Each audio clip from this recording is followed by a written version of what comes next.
السلام عليكم ورحمة الله وبركاته. الحمد لله نحمده ونستعينه ونستغفره ونعوذ بالله من شرور أنفسنا ومن سيئات أعمالنا. من يهده الله فلا مضل له ومن يضلل فلا هادي له. ونشهد أن لا إله إلا الله وحده لا شريك له ونشهد أن سيدنا ومولانا محمدا عبده ورسوله. اللهم صل على سيدنا مولانا محمد طب القلوب ودوائها وعافية الأبدان وشفائها ونور الأبصار وضيائها وعلى آله وصحبه وسلم. أما بعد، فقد قال الله تعالى في القرآن العظيم والفرقان المجيد: أعوذ بالله من الشيطان الرجيم، بسم الله الرحمن الرحيم. وما جعلنا لبشر من قبلك الخلد أفإن مت فهم الخالدون.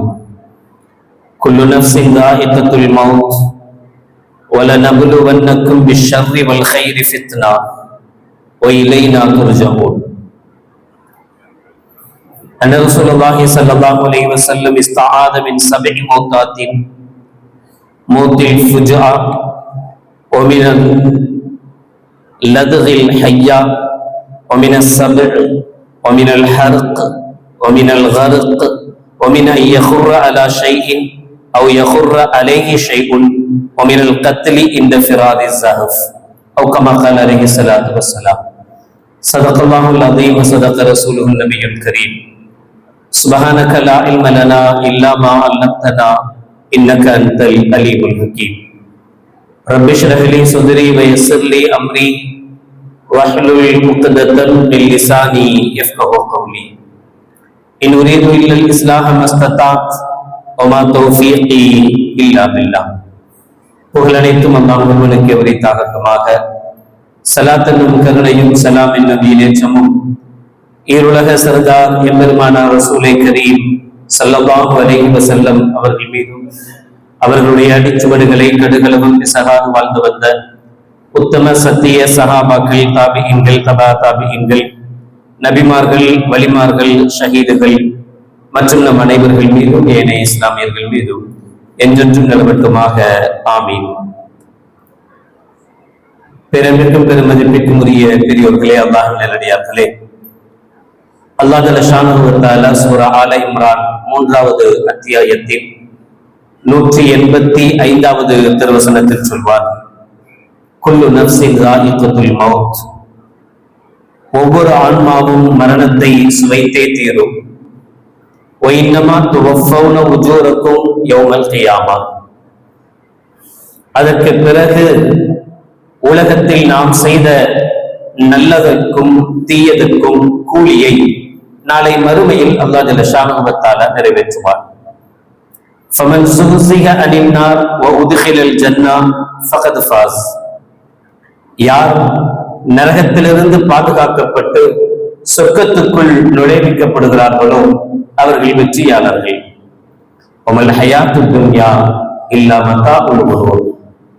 இந்த உலகம் ஏமாற்றக்கூடிய, சுகம் பெறக்கூடிய உலகம் தவிர வேறில்லை என்று அல்லாஹ் ஜல்ல ஷானஹு வ தஆலா அந்த ஆயத்தில் உணர்த்துவார். உலகில் வாழ்ந்த எல்லோரும் ஒரு நாள் மரணத்தை சுகிக்க வேண்டும் என்பது இறைவனுடைய நியதி. அல்லாஹ் ஜல்ல ஷானஹு வ தஆலா மற்றொரு இடத்திலே இப்படி சொல்கிறார்: வமா ஜஅல்னா லிபஷரின் மின் கப்லிகல் ஹுல்த். நபியே, உமக்கு முன்னால் யாரும் இந்த உலகத்தில் நிரந்தரமாக வாழ்ந்ததில்லை. இந்த உலகம் யாருக்கும் நிரந்தரமானதல்ல. இதற்கு முன்பு வாழ்ந்தவர்களும் மரணித்திருக்கிறார்கள், இறந்திருக்கிறார்கள். அஃபஇன் மித்த ஃபஹுமுல் காலிதூன். நபியே, நீங்கள் இறந்து போவீர்கள், மற்றவர்கள் எல்லாம் உயிர் வாழ்வார்களா? நிரந்தரமாக இருக்க போகிறார்களா? குல்லு நஃப்ஸின் ஸாயிகத்துல் மௌத். ஒவ்வொரு ஆன்மாவும் மரணத்தை சுவைத்தே தீரும். வலநபுலுவன்னக்கும் பிஷ்ஷர்ரி வல் கைரி ஃபித்னா. ஆனால் இந்த வாழ்வுக்கும் மரணத்துக்கும் மத்தியில் அல்லாஹ் ஜல்ல ஷானஹு வ தஆலா உங்களை நலவை கொண்டும் தீயதை கொண்டும் சோதிப்பான். நீங்கள் நல்லவர்களாக நல்லதை செய்து அல்லாஹ்வுக்கும் ரசூலுக்கும் கட்டுப்பட்டு வாழ்கிறீர்களா, அல்லது அல்லாஹ்வுடைய ரசூலினுடைய கட்டளைகளை மீறி அவனுக்கு மாறு செய்து வாழ்கிறீர்களா என்று அல்லாஹ் உங்களை சோதிப்பான்.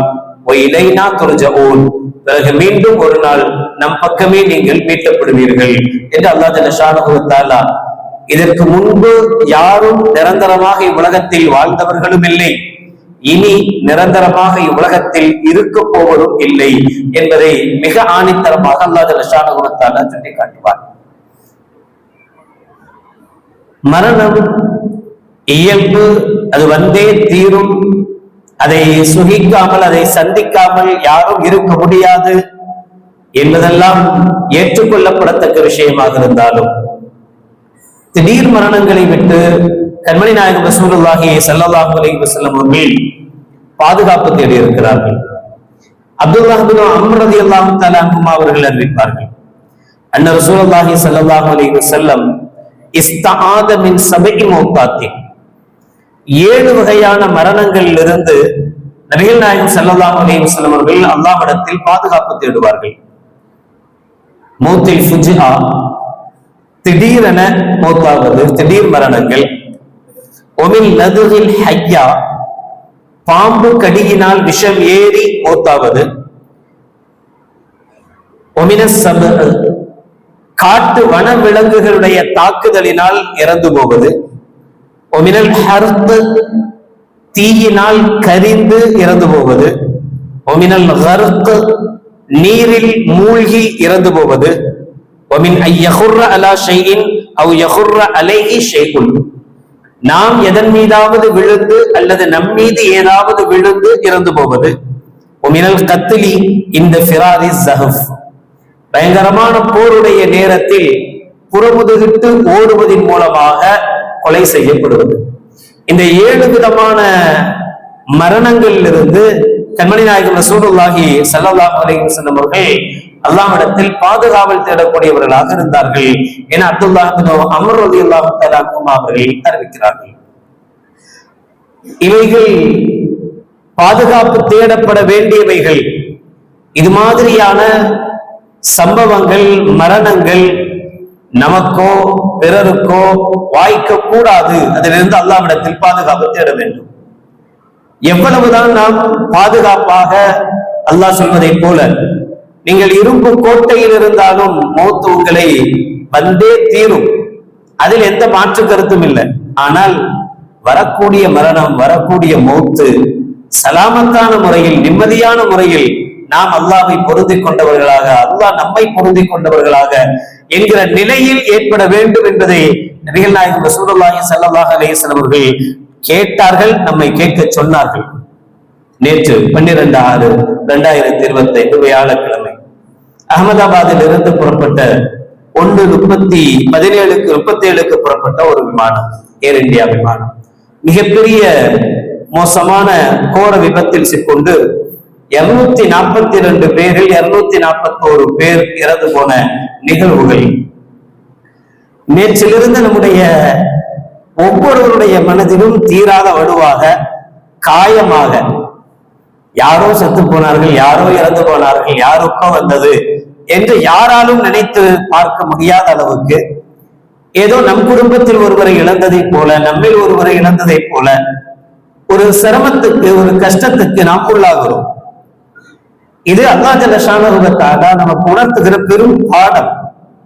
இந்த உலகத்தில் நடைபெறுகிற அனைத்தும் நாம் படிப்பினை பெறுவதற்காக, நாம் பாடம் பெறுவதற்காக. அதில் ஒவ்வொன்றிலிருந்தும் நாம் படிப்பினை பெற்றால், நாம் பாடம் பெற்றால், நாம் அறிவாளி, நாம் வெற்றி பெற்றவர்கள். உலகில் நடக்கிற விஷயங்களை எல்லாம், இதெல்லாம் சர்வசாதாரணம், இப்படிலாம் நடக்கத்தான் செய்யும், இதெல்லாம் நடக்கிறது தான் என்று சர்வசாதாரணமாக கடந்து போனால், நாம் அதிலிருந்து பாடம் படிக்கவில்லை என்றால், நாம் அதிலிருந்து படிப்பினை பெற்றுக் கொள்ளவில்லை என்றால், நிச்சயமாக நம்மால் வெற்றியாளர்களாக மாற முடியாது. மௌத்தை அல்லாஹ் எப்படியெல்லாம் தருகிறான், எப்படியெல்லாம் கொடுக்கிறான். 241 பேரை பழிவாங்கிய விமான விபத்து, ஒருவரை அல்லாஹ் ஜல்ல ஷானஹு வ தஆலா காப்பாற்றி இருக்கிறார். எவ்வளவு கொடூரமான சோதனைகள் வந்தாலும் அல்லாஹ் நினைத்தால் காப்பாற்ற முடியும் என்பதையும் காட்டுகிறான். ஆச்சரியமா இருக்கு. 6000 இது அடிக்கு மேல பறந்து கொண்டிருந்த ஒரு விமானம், அதிலிருந்து ஒருவர் குதித்து தப்பித்து சாதாரணமாக நடந்து போக முடியுமா? இதெல்லாம் சிந்தித்து பார்த்தால் கூட எட்டாத ஒரு விஷயம். ஆனால் முடியும் என்று அல்லாஹ் காட்டுகிறார். எவ்வளவு பெரிய பாதுகாப்பு, எவ்வளவு உயர்தரமான உலோகங்களால் கட்டமைக்கப்பட்ட ஒரு விமானம், எவ்வளவு சோதனைகளுக்கு பிறகு புறப்பட்ட ஒரு விமானம். ஒரு சில நிமிடங்களில் 241 பேரை மரணிக்க செய்ய முடியும் என்பதையும் அல்லாஹ் காட்டுகிறார். ஒரு இடத்தில் அல்லாஹ் அழகாக கேட்கிறார். 67வது சூராவின் 19வது ஆயத்தில், அவலம் யரோ இல தைரி ஃபௌகஹும் சாஃபாத்தின் வ யக்பில் மா யும்சிகுஹுன்ன இல்லர் ரஹ்மான் இன்னஹு பிகுல்லி ஷைஇன் பஸீர். உங்கள் தலைகளுக்கு மேல் பறக்கிற பறவைகளை நீங்கள் பார்க்க வேண்டாமா? அந்த பறவைகளை பாருங்கள், அதனுடைய ரெக்கைகளை விரிக்கிறது, மூடுகிறது. எப்ப தேவையோ எந்த பக்கம் போகணுமோ அந்த பக்கத்துக்காக தன்னுடைய உடலை வளைத்து தன்னுடைய ரெக்கையை எப்படி அசைத்தால் எங்க திரும்ப முடியும், எந்த காற்று எதிர்காற்றுக்கு எப்படி அசைக்கணும், தள்ளு காத்து இருக்கும் போது எப்படி அசைக்கணும் என்பதையெல்லாம் எவ்வளவு அழகாக அந்த பறவை தன்னுடைய ரெக்கைகளை அசைப்பதின் மூலமாக தான் பறக்கிறது. ஆனால் அது ரெக்கையினால் தான் பறக்கிறது என்று நம்புகிறீர்களா? அது ரெக்கையை ஆட்டுறதுனாலதான் பறக்குதா? ரெக்கையை ஆட்டலனா கீழே விழுந்துருமா என்று அல்லாஹ் கேட்டு விட்டு சொல்கிறான். மா யும்சிகுஹுன்ன இல்லர் ரஹ்மான். அதை மேலே பிடித்து வைத்திருப்பவன், அது கீழே விழுந்திடாமல் பிடித்திருப்பவன் ரஹ்மானை தவிர வேறு யாரும் இல்லை, அல்லாஹ்வை தவிர வேறு யாரும் இல்லை. அது ரெக்கையை விரிப்பதினால், அசைப்பதினால், ஆட்டுவதனால் பறக்கல, அதை அல்லாஹ் பறக்க செய்திருக்கிறான். வானில் அதை அல்லாஹ் எந்த பிடிமானமும் இல்லாமல் வானில் பறப்பதற்குண்டான சக்தியை அல்லாஹ் தந்திருக்கிறான். மா யும்சிகுஹுன்ன இல்லர் ரஹ்மான். அதேதானே இங்கேயும் விமானம் பறக்கிற போது பறவையை பார்த்தான் விமானம் படைத்தான் சொல்லுவாங்க. அதே மாதிரியான ரெக்கைகள் இருக்கிறது, ரெக்கை ஆட்டுகிறது, அசைக்கிறது. காற்றுகள் வரும்போது எப்படி இல்லாமோ எப்படி மாற்றணுமோ அப்படியெல்லாம் மாற்றுகிறது. எல்லாம் சரி. ஆனால் அல்லாஹ் நினைத்தால் எதுவும் செயல்படாமல் போகும். எல்லாம் செக் பண்ணியாச்சு, எல்லாமே கரெக்டா இருக்கு, எல்லாமே சரி. எத்தனை இன்ஜினியர்ஸ், உயர்தரமான இன்ஜினியர்கள் செக் பண்றாங்க விமானம் புறப்படுவதற்கு முன்பு. எல்லா ஃபார்மாலிட்டியும் முடிகிறது. இது எவ்வளவு வெயிட் இருக்கணும் தீர்மானிக்கப்படுகிறது, இதுல எவ்வளவு டீசல் பெட்ரோல் இருக்கணும் தீர்மானிக்கப்படுகிறது, இது எப்படி இயக்கப்படணும் எல்லாம் சரியாக இருக்கிறது, எந்த குறையும் இல்லாமல் போகிறது. ஆனால் ஒரு சில நிமிடங்களில் விபத்தை சந்திக்கிறது. ஏன்? மா யும்சிகுஹுன்ன இல்லர் ரஹ்மான். அதை பறக்க செய்தவன் அல்லாஹ். அவன் நாடினால் பறக்க வைக்கவும் செய்வான். அவன் நாடினால் அவன் பிடியை தளர்த்தவும் செய்வான். எதுவோ நடக்கும். எல்லாம் அல்லாஹ்வின் கைவசம், அவனுடைய கைவசம் என்பதை அல்லாஹ் ஜல்ல ஷானஹு வ தஆலா சொல்லி காட்டுவார். இந்த ஒரு சில நொடிகளில் நமக்கு நிகழ்வுகிற மரணங்கள் எப்படிப்பட்டவங்க எல்லாம் இருந்திருக்கிறாங்க. நீண்ட காலங்கள் லண்டன்லே இருந்து பல வருஷங்கள் இருந்து இப்ப தன்னுடைய ஃபேமிலியை கூட்டு போறதுக்காக வந்து டாக்டரா இருந்த தன்னுடைய மனைவியை ரிசைன் பண்ணி வச்சு லண்டன்லேயே போய் வசிக்கலாங்கிறதுக்காக தன்னுடைய 3 குழந்தைகளோடு எவ்வளவு ஆசைகளோடு, என்னென்ன கனவுகளோடு, எவ்வளவு சந்தோஷமாக அவங்க அந்த பிரயாணத்தை துவங்கி இருப்பாங்க. அதே சமயத்துல 10 நிமிடத்தில் பிளைட்டை தவறவிட்ட ஒரு பெண்ணையும் செய்தியாக பார்க்கிறோம். 10 நிமிஷத்துல அல்லாஹ் ஜல்ல ஷானஹு வ தஆலா அந்த உயிரை காப்பாத்திருக்கான். இன்னொரு உயிரை பிளைட்ல ஏற வச்சு காப்பாத்திருக்கான். எது அல்லாஹ் நினைத்தால் எதுவும் சாத்தியம். இதுக்கு வேற எங்கேயும் வேணும். நம்மளுடைய வாழ்க்கையில் நடைபெறுகிற ஒவ்வொரு செகண்ட், ஒவ்வொரு நொடியும் நமக்கு ஏற்படுகிற நிகழ்வு. கவிக்கு அப்துல் ரஹ்மான் அழகாக எழுதுவார். கடிகாரத்தினுடைய ஒவ்வொரு சப்தமும் நொடி சப்தம். டிக் டிக் டிக் ஆடுது இல்ல, இப்பதான் ஒண்ணுமே கேட்க மாட்டேங்குது, எல்லாமே டிஜிட்டல் ஆயிடுது. ஒவ்வொரு செகண்ட் டிக்கு டிக்குன்னு அடிக்கிறதுல அந்த ஒவ்வொரு நொடி பொழுதும் உன்னுடைய மரணத்தின் நொடி பொழுதுகள். உன்னுடைய ஒவ்வொரு செகண்ட் கழிந்து கொண்டே. இதுக்கு பின்னாடி நம்ம கேட்கிற ஒவ்வொரு சத்தமுமே மௌத்தா போற மாதிரியே கேட்கும். அதனுடைய ஒவ்வொரு சத்தமும் ஒவ்வொரு நொடி பொழுதும் நம்முடைய நாட்கள் எண்ணப்படுகிறது, நம்முடைய நாட்கள் கழிகிறது என்பதற்குண்டான சப்தம் தான் அந்த கடிகாரத்தினுடைய நொடி முள் சத்தம் சொல்வார். அவ்வளவு ஒவ்வொரு செகண்டும் நம்மளுடைய நிலை என்ன தெரியாது. எந்த நேரமும் எப்படியும் போத்து வருகிறது. மூத்துக்கு நேரங்காலம்லாம் இல்ல, எப்ப வரும் நம்மளால கணிக்க முடிவதில்லை, சொல்ல முடிவதில்லை. ஆனால் எப்ப நடக்கணுமோ அப்ப மிக சரியாக நடக்கிறது. அல்லாஹ் சொல்வது போல ஒரு நொடியும் முந்துவதில்லை, ஒரு நொடியும் பிந்துவதில்லை. ஒரு செகண்ட் கூட அல்லாஹ் கொடுத்த இந்த நியதி மாறுவதில்லை. ஆனால் கண்மணி நாயகம் ரசூலுல்லாஹி ஸல்லல்லாஹு அலைஹி வஸல்லம் அவர்கள் இது போன்ற மோசமான விபத்துகளில் இருந்து, இது போன்ற மோசமான மரணங்களில் இருந்து விடுபடுவதற்குண்டான வழிமுறைகளை நமக்கு ஸல்லல்லாஹு அலைஹி வஸல்லம் அவர்கள் சொல்லி தந்திருக்கிறார். அகோர மரணங்களில் இருந்து, கோர விபத்துகளில் இருந்து நாம் காப்பாற்றப்படுவதற்குண்டான வழிமுறைகளை ஸல்லல்லாஹு அலைஹி வஸல்லம் அவர்கள் சொல்வார்கள். ஒவ்வொரு நாளும் பிஸ்மில்லாஹில்லதி லா யதுர்ரு மஅஸ்மிஹி ஷைஉன் ஃபில் அர்தி வலா ஃபிஸ் ஸமாஇ வஹுவஸ் ஸமீஉல் அலீம். ஒவ்வொரு நாளும் யார் காலையில் 3 தடவை இதை ஓதுவார்களோ மாலை வரைக்கும் அல்லாஹ் ஜல்ல ஷானஹு வ தஆலா திடீர் மரணங்களில் இருந்து அவர்களை பாதுகாப்பான். யார் மாலை நேரத்தில் இதை ஓதுவாரோ மறுநாள் வரைக்கும் அல்லாஹ் திடீர் மரணங்களில் இருந்து இவரை பாதுகாப்பான் என்று கண்மணி நாயகம் ரசூலுல்லாஹி ஸல்லல்லாஹு அலைஹி வஸல்லம் அவர்கள் சொல்லி தந்திருக்கிறார்கள். எந்த ஒரு பிரயாணமாக இருந்தாலும் சரி, பிரயாணத்தின் துவக்கத்தில் சுப்ஹானல்லதி ஸஹர லனா ஹாதா வமா குன்னா லஹு முக்ரினீன். கொஞ்ச நாளா சில பேர் அது ரெக்கார்ட் பண்ணி செட் பண்ணி வச்சிருந்தாங்க. பைக் ஆன் பண்ணாலும் சரி, கார் ஆன் பண்ணாலும் சரி, ஆன் பண்ண உடனே பிரயாண துவான்னு சொல்லி அதுவா ஓதும். அதுக்கும் நம்மள பல பேர் எதிர்க்கும். இது என்ன ஓதுறதுக்கு தானே சொன்னாங்க, ரெக்கார்ட் போடுறதுக்காக சொன்னாங்க அப்படின்னு. அந்த ரெக்கார்டை கேட்டாவது 4 பேர் மனப்பாடம் பண்ணோம். 4 பேருக்கு அது மனப்பாடம் ஆச்சு. ஒருவேளை அது கெட்டு போனா கூட அதை சொல்ல தெரிஞ்சுது. ஆனா அதுவும் எப்ப இல்லாம போச்சோ, இப்படி ஒண்ணு இருக்குதுன்னே தெரியல. இப்படி ஒரு துவா இருக்கு. நம்ம எந்த பிரயாணத்தை மேற்கொள்ள, பிரயாணம்னு சொன்னா பிளேட்ல தான் பறக்கணும்னு அவசியம் இல்லை. கால்நடையாக நமக்கு விபத்து எல்லா இடத்துலயும் தான் வருது. நடந்து போனா சும்மா விட்டுருதா, நாம சும்மா தான் போய்கிட்டு இருக்கோம். அதுவாக பாருங்க, 50 பேர் 60 பேர் மருத்துவக் கல்லூரி மாணவர்கள், பிளேட் எங்க இருந்தோ பறந்தது, இது இங்க வரும் இங்க இடிக்கும், யாராச்சும் ஒரு செகண்ட் நினைச்சு பார்த்திருப்பானா? மதிய சாப்பாடு சாப்பிட்டு இருந்தவர்கள் திடீர்னு கட்டிடத்தை பொத்துக்கொண்டு விமானம் உள்ள வருது. கற்பனை செஞ்சு பார்க்க முடியுமா? எப்படி மரணம் வரும், எப்படி மௌத்து வரும், யாராலையும் கற்பனை செய்து பார்க்க முடியாதது. இப்ப நம்முடைய வெளியில நாம கிளம்பினாலே அல்லாஹ்விடத்தில் பாதுகாவலோடு போகணும். அதனாலதான் மூத்தவர்கள் பெரியவர்கள் எப்பவுமே அவங்களுடைய வழிகாட்டல் முக்கியம். மூத்தவர்கள் பெரியவர்கள் எங்கேயாவது வெளியில கிளம்பினாலே நான் போயிட்டு வர்றேன்னு சொன்னா ஃபியாமான் இல்லான்னு சொல்லுவாங்க. உருதுகாரங்க அதிகமாக ஹுதா ஹாஃபிஸ்ன்னு சொல்லுவாங்க. உருதுகாரங்கள் அந்த பழக்கம் இன்னைக்கு இருக்கு. நம்மள்ட்ட தான் டாடா காட்டி அனுப்பிச்சிடுறோம், போயிட்டு வா டாடா பை பை see you, அதோட பை பை ஆயிடுது. இப்ப பாருங்க, இந்த பிளைட்ல கூட 2 பேர் குட் பை இந்தியான்னு சொன்னாங்க, அதனால குட் பை. அதெல்லாம் காரணம் அல்ல, சொல்றேன் ஒரு பாதுகாப்பு, இறைவனுடைய பாதுகாப்பை தேடல. நாம இதுல இப்படி நடக்கலாம் அப்படின்னு யோசிக்கல. யோசிச்சா நமக்கு பயம் வரும். பயம் வந்தா அல்லாஹ்விடத்தில் பாதுகாவல் தேடணுங்கிற எண்ணம் வரும். நாம நினைக்கிறோம் கரெக்டா இருக்கு, பிரேக் கரெக்டா இருக்கு, பெட்ரோல் இருக்கு, எல்லாமே சரியா இருக்கு, ஆக்சிலேட்டர் முறுக்குனா வண்டி போகணும், பிரேக் பிடிச்சா வண்டி நிக்கணும், எல்லாம் சரி.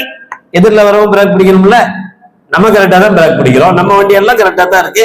எதிரில் வர வண்டி சரியில்லைன்னா என்ன செய்ய முடியும்? பிரேக் பிடிக்கணும்ன்றத நியதி.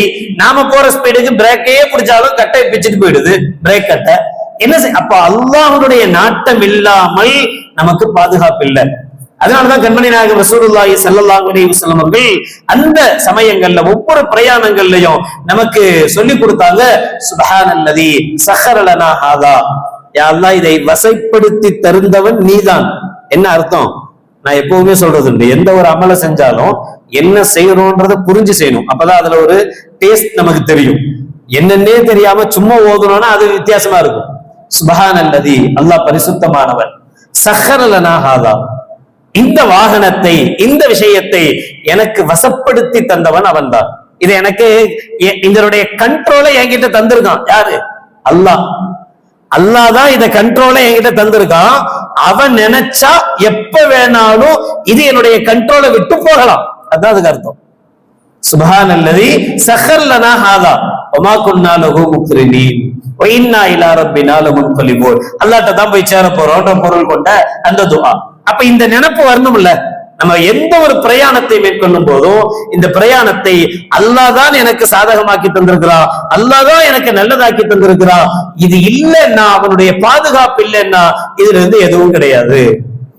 அதனாலதான் நபிகள் நாயகம் ரசூலுல்லாஹி ஸல்லல்லாஹு அலைஹி வஸல்லம் அவர்கள் சொன்னாங்க, ஹாதிமில் லத்தாத் உதுகுரு ஹாதிமில் லத்தாத். நீங்கள் சுகங்களை இல்லாமல் ஆக்கக்கூடியதை அதிகமாக நினைவு கூறுங்கள். நான் யார சொல்லலாம், சுகங்களை இல்லாம ஆக்குறதுனா என்னன்னு கேட்டாங்க சஹாபாக்கள்.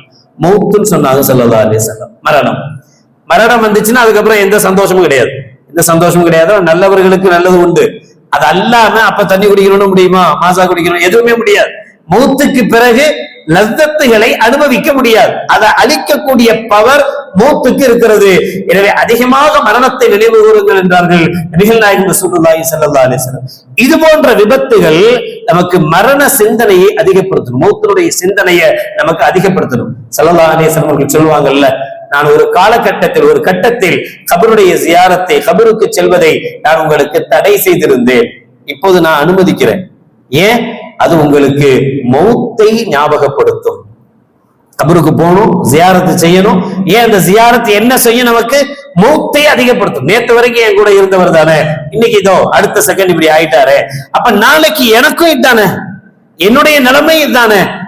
மௌத்துடைய சிந்தனை அதிகரிச்சுட்டாலே, அந்த நினைப்பு நமக்கு வந்துட்டாலே, நமக்கு அடுத்தவனை ஏமாத்தணும்னு தோணுமா, அடுத்தவன் பணத்துக்கு ஆசைப்படணும்னு தோணுமா, அடுத்தவங்களை அபகரிக்கணும்ன்றது தோணுமா, அடுத்தவங்களை கஷ்டப்படுத்தணும்ன்ற எண்ணம் வருமா, அடுத்தவங்க மேல பொறாம வருமா, பணத்தின் மீது உண்டான ஆசை வருமா, அதை அனுபவிக்கணும் இதை அனுபவிக்கணும், அப்படி கொட்டணும் இப்படி கொட்டணும்ன்ற எண்ணம் வருமா, நான் அடுத்த வருஷம் இதை செய்ய போறேன், 10 வருஷம் கழிச்சு என் வாழ்க்கை இப்படி மாறப்போகுது என்கிற எண்ணம் வருமா?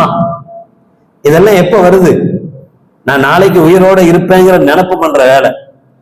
அந்த நினப்பு இல்லாத சமயத்தில் அடுத்த செகண்ட் எனக்கு என்ன ஆகும் எனக்கு தெரியாது, அல்லாஹ்வுடைய கையில் என்கிற எண்ணம் இருந்தா நம்ம உண்மையிலேயே நம்மள்ட்ட எந்த யாரா இருந்தாலும், எவ்வளவு பெரிய மோசமானவனா இருந்தாலும் சரி, அவனால கெடுதி பண்ண முடியாது.